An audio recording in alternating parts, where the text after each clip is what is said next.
Imagina que a política é como um grande teatro. O palco é sempre o mesmo, mas os personagens mudam de tempos em tempos, trocando de figurino e até de papel. Um dia alguém é o mocinho, aquele que a plateia aplaude de pé, acreditando ser o salvador da pátria. No outro, sem nem mudar de roupa, esse mesmo personagem pode virar o vilão, o grande inimigo a ser combatido. E sabe o que é curioso? Os papéis de mocinho e bandido não são fixos. São fluidos, como a areia escorrendo por entre os dedos. Meu nome é Leandro Serena, sou professor de Filosofia e História e vamos nesse vídeo falar dos principais personagens da política/justiça brasileira no momento. Vamos lembrar de dois personagens bem conhecidos do teatro político brasileiro, Sérgio Moro e Alexandre de Moraes. Em algum momento da história recente, Moro foi aclamado como o herói que combateu a corrupção, principalmente quando encarou Lula, na época, ex-presidente, que até então era uma figura quase mitológica para muitos. Moro, com seu ar sério e suas sentenças incisivas, era visto como o bastião da justiça, aquele que colocaria fim aos desmandos e aos desvios do poder. Mas, como em toda peça de teatro, os bastidores têm suas próprias tramas. Quando as cortinas foram puxadas, o público começou a enxergar que o roteiro talvez não fosse tão simples assim. E aí a opinião sobre Moro começou a mudar. Aquilo que era visto como uma cruzada pela justiça passou a ser encarado como uma caçada política. E o herói de ontem virou para muitos o vilão de hoje. Claro, tudo depende do ângulo pelo qual se olha a cena. Para alguns, Moro ainda é o paladino da moralidade. Para outros, um juiz que se deixou levar por interesses maiores do que a própria justiça. E aqui entra Alexandre de Moraes, num cenário similar, mas com novos protagonistas. Moraes passou a ser a figura central de outra investigação, dessa vez tendo como foco Bolsonaro e seus aliados. Num contexto diferente, mas com ecos do passado, Moraes assumiu o papel de defensor da democracia, agindo contra o que muitos enxergam como ataques às instituições democráticas. Para os apoiadores de Bolsonaro, porém, Moraes é o vilão que persegue o líder injustamente, utilizando o poder judiciário como arma política. Mais uma vez, o mocinho de uns é o bandido de outros. Não esquece de conferir nosso Instagram, tem conteúdo diferente por lá também. Mas essa troca de papéis é fascinante, porque nos obriga a questionar a própria natureza da política e da justiça. Se Sérgio Moro e Alexandre de Moraes, em diferentes momentos, podem ser tanto heróis quanto vilões, então talvez a verdade não seja tão simples quanto gostaríamos. Na realidade, ninguém é 100% mocinho ou bandido. Todos os personagens do teatro político têm suas falhas, suas virtudes, seus interesses e, claro, suas estratégias. Imagina que estamos assistindo um jogo de futebol. De um lado, temos um time que sempre jogou no ataque, buscando marcar gols, o que o público aplaude fervorosamente. De repente, o time adversário começa a defender com unhas e dentes, utilizando estratégias que nem sempre são vistas com bons olhos. Ora, para os torcedores do time que está atacando, esses defensores são vilões, tentando impedir o que seria uma vitória justa. Mas, para os que torcem pelo time da defesa, esses jogadores são heróis, que fazem o possível para evitar uma derrota humilhante. Agora, volta para o teatro da política.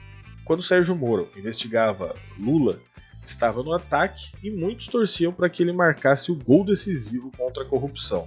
Hoje, Alexandre de Moraes está no ataque contra Bolsonaro e seus aliados e a torcida se divide novamente. Em ambos os casos, o que está em jogo não é apenas o que é feito, mas como é feito, e principalmente como isso é interpretado. É aí que entramos no terreno da filosofia. Se pensarmos nos ensinamentos de Nietzsche, por exemplo, ele nos diria que o bem e o mal não são categorias fixas, pelo contrário, são conceitos moldados pelas circunstâncias, pela história e pelas relações de poder.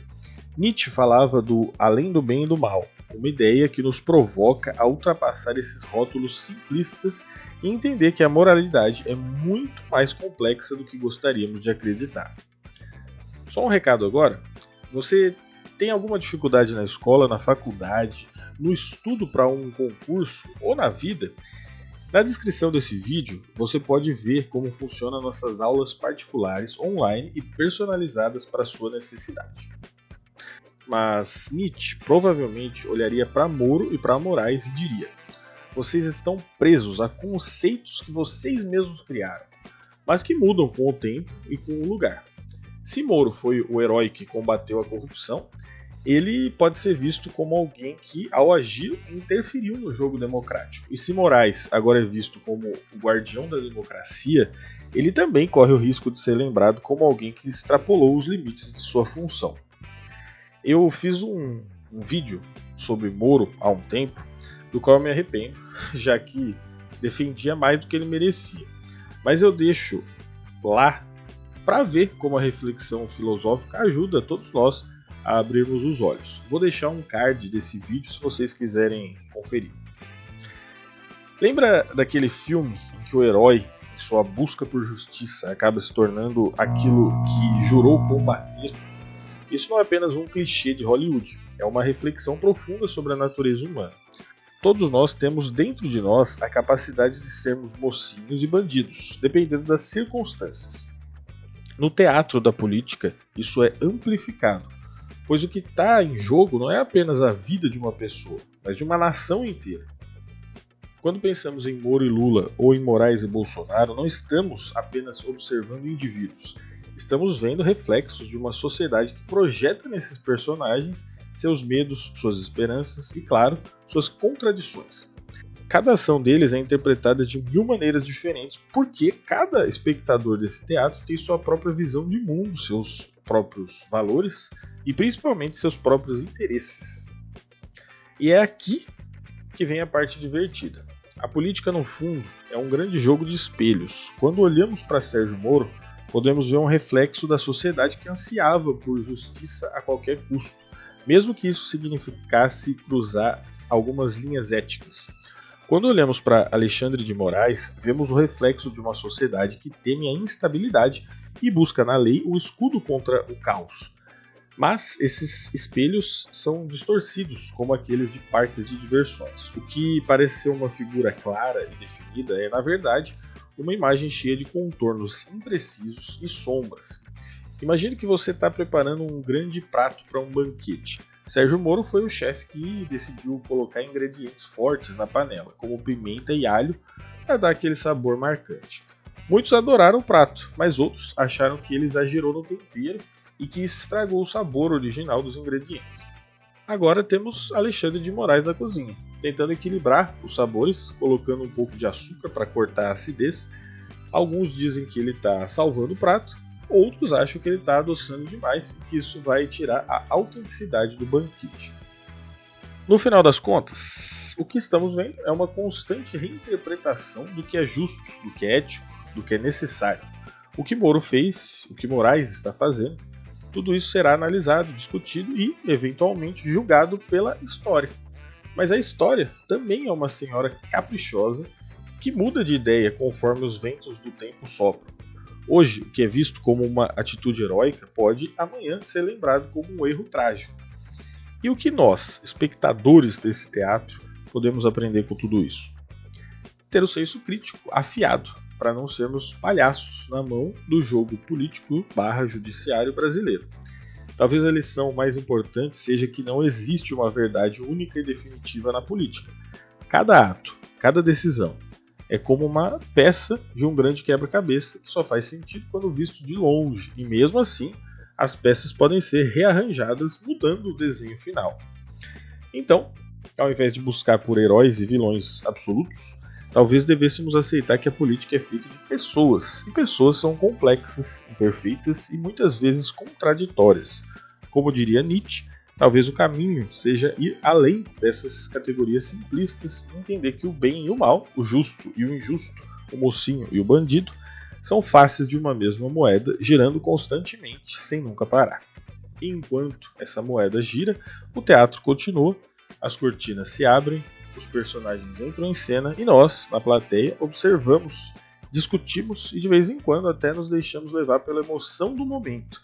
Mas no fundo, sabemos que o verdadeiro drama da política não está nos personagens em si, mas na maneira como nós os vemos. como os interpretamos e principalmente como escolhemos contar essa história.